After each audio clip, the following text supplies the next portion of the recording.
In the heart of the Gusii land, where the hills kiss the sky, a vibrant community gathers for a traditional dance ceremony.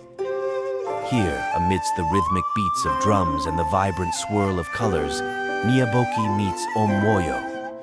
Their eyes lock, and a beautiful love story begins. Nyaboki and Omwoyo's love blossoms, leading to a grand traditional wedding. The air is filled with laughter, music, and the sweet scent of celebration. Together, they build a life grounded in love and respect, embraced by Omwoyo's family. But life's course is unpredictable. Omwoyo falls gravely ill and passes away, leaving Nyaboki in a world turned upside down. The community grieves, but for Nyaboki, the loss is profoundly personal and devastating. In the wake of Omwoyo's death, tradition dictates that Nyaboki must marry his younger brother, Nyakundi. This practice, known as wife inheritance, places Nyaboki in a painful dilemma between honoring tradition and pursuing her own freedom. As if the weight of tradition isn't enough, Nyaboki faces another battle.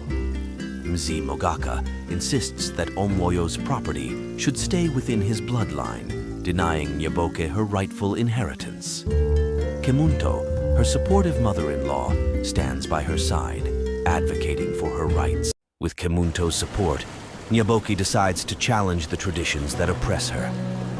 She seeks help from local women's groups and legal advisors to claim her rightful inheritance and rejects the practice of wife inheritance. Her determination grows stronger each day. Nyaboki emerges stronger, having fought for her rights and her place in the community. She becomes an advocate for other widows, working to educate and empower them.